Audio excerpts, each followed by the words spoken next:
l'isolation de vos combles avec la société Yep Habitat. Et la société Péris, partenaire du rugby languedocien, vous présente Série Rugby.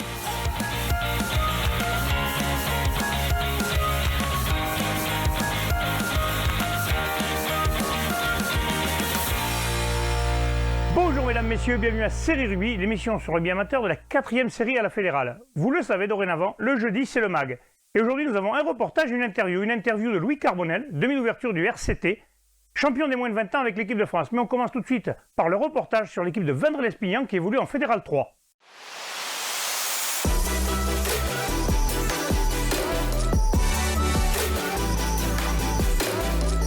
Bonjour à tous et bienvenue sur Série Rugby, c'est la rentrée. Nous sommes aujourd'hui à Vendre, sur le terrain de ce club mythique de Fédéral 3, l'Entente Vendre-Lespignan.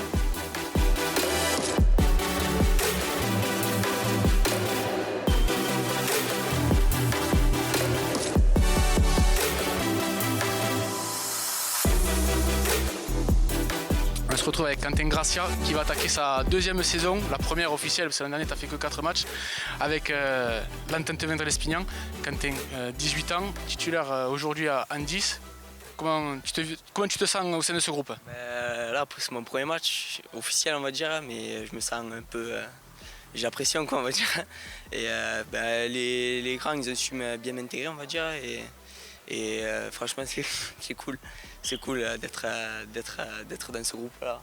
On est tous bien ensemble, c'est génial.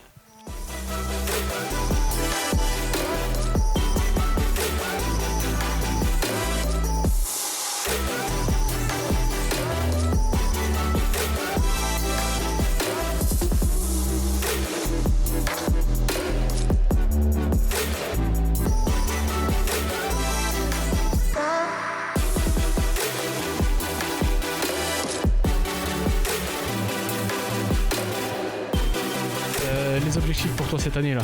Les objectifs, on est un peu en reconstruction, hein, on vous l'avait dit déjà l'année dernière, donc il y a une génération qui nous a quittés il y a 3-4 ans, au fur et à mesure ils arrêtent, ils prennent à la retraite, donc il faut le temps que les jeunes s'aguerrissent. Donc l'année dernière on n'avait pas trop mal commencé, on a fait une seconde partie de championnat qui a été pas catastrophique mais qui n'a pas été très bonne, donc à l'intersaison on a essayé de retravailler sur la dynamique du club pour essayer de positiver et de repartir sur de bonnes bases pour cette année. L'objectif, vous savez, nous on se le fixe au fur et à mesure, hein. On verra on verra à la suite du premier bloc ce que ça va donner et ensuite on se fixera les objectifs qu'il faudra en temps voulu.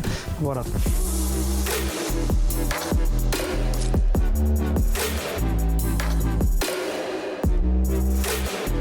Comment ça se passe depuis que vous avez repris? Ça se passe relativement bien, on a un beau petit groupe de jeunes, on a repris la préparation physique. Pour certains c'est compliqué mais ça se passe. Ayant repris que le 17, on va un petit peu se jauger aujourd'hui mais on verra.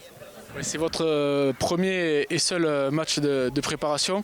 Vous avez beaucoup de juniors qui montent, vous avez fait une bonne petite intégration quand même. Mais on a un bon groupe de jeunes qui montent, qu'on connaît quand même, parce qu'ils sont quand même du village, donc ça laisse présager de bonnes choses.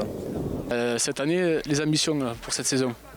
Les ambitions ne changent pas de l'an dernier, c'est d'abord le maintien et surtout du plaisir. Après les résultats viendront si on se donne les moyens, en état sérieux. On a étoffé un peu plus le groupe, donc on verra. Si les jeunes jouent le jeu.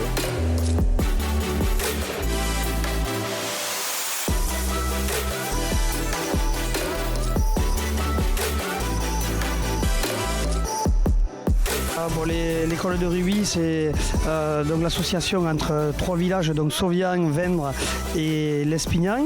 Donc il y a grosso modo dans les 2 salles licenciées. Donc c'est une structure qui est un peu à part du club, donc qui s'appelle les Arlequins, mais qui fait partie aussi de l'entité Vendre-Lespignan vis-à-vis de la fédération. Voilà. Donc ça nous permet d'avoir 2 bureaux différents, donc nous de nous concentrer à partir partir des cadets et des juniors, et les Arlequins qui gèrent eux jusqu'au U14. Et il paraît que Sauvian va vous rejoindre même pour les seniors. Voilà, donc l'école de rugby effectivement fait un superbe travail depuis des années, hein, dont le club bénéficie ensuite au niveau des cadets, et juniors et seniors, puisqu'on se nourrit de jeunes exclusivement de notre école de rugby. Hein, voilà. Et donc effectivement, il nous paraissait logique de se remettre avec Sauvian, avec qui nous avions été notamment l'année 2001 où nous avons été champions de France. C'était l'entente Vendre-Sauvian-Lespignan. Ensuite, Sauvian avait souhaité repartir tout seul. Et donc maintenant, vu qu'il n'y a plus de club senior à Sauvian, nous avons souhaité, et avec l'accord de Sauvian, se remettre de nouveau en senior. Comme ça, c'est la continuité. C'est on ne peut plus logique par rapport à notre école de rugby. Voilà, donc le club ne s'appellera pas les Arlequins, mais ça sera l'entente Vendre-Sauvian-Lespignan.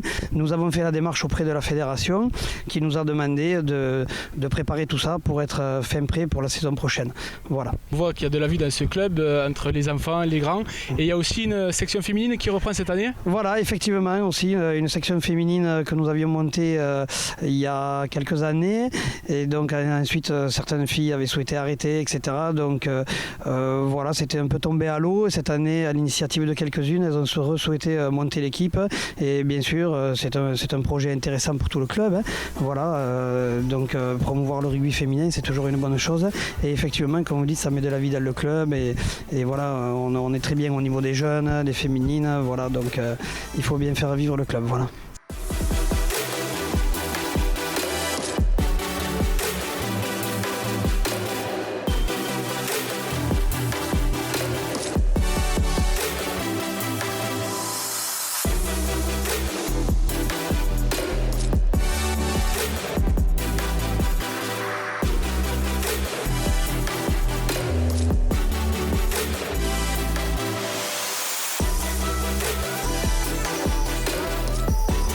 Tu reviens des plages d'Orbe, comment s'est passé ton retour? Tu as été bien intégré? Oui. Bon, après, j'ai toujours été bien ici. Franchement, le retour, il est vraiment bien. Ça fait du bien de retrouver les couleurs, j'ai envie de dire, parce que bon, c'est vrai que j'ai joué étant petit ici, donc c'est toujours bien de retrouver les couleurs. Allez, bonne bande bien soudée quand même, tu peux nous en dire un peu plus? Oui, on s'est retrouvés donc, au mois d'août. J'espère que ça sera un groupe très soudé, que ça va bien se passer tout au long de l'année. Ce soir, on a rendez-vous tous ensemble pour encore se soudre. Et puis, j'espère que tout au long de l'année, ça se passera bien. Voilà.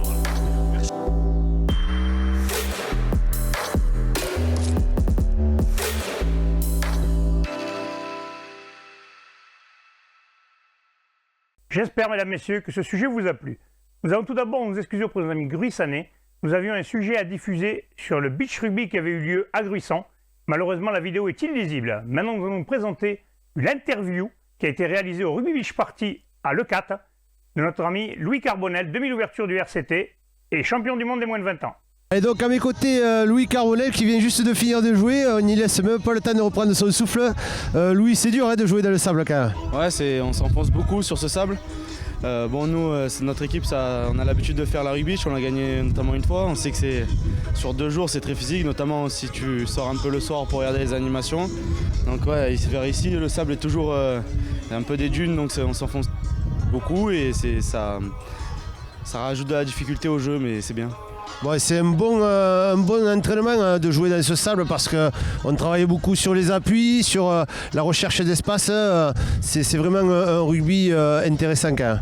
Ah oui, c'est intéressant parce que ça développe ta qualité technique mais aussi visionnelle du jeu parce qu'il faut chercher les espaces et c'est non pas à les péter ou quoi, il faut être plus intelligent que ça, il faut que toute l'équipe bouge ensemble, donc c'est vraiment bien pour jouer un beau rugby et c'est cool avec les copains en plus.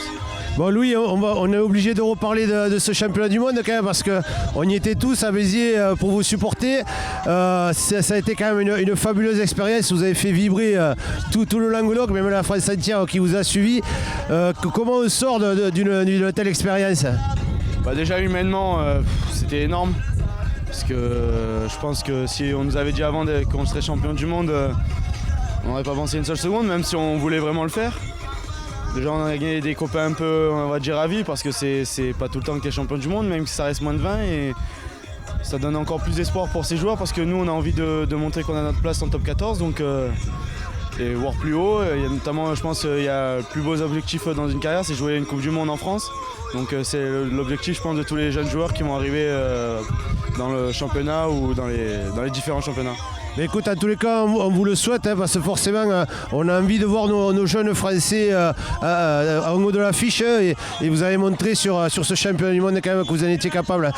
Petit mot juste pour le public biterrois, entre guillemets, parce que vous avez rempli le stade de la Méditerranée.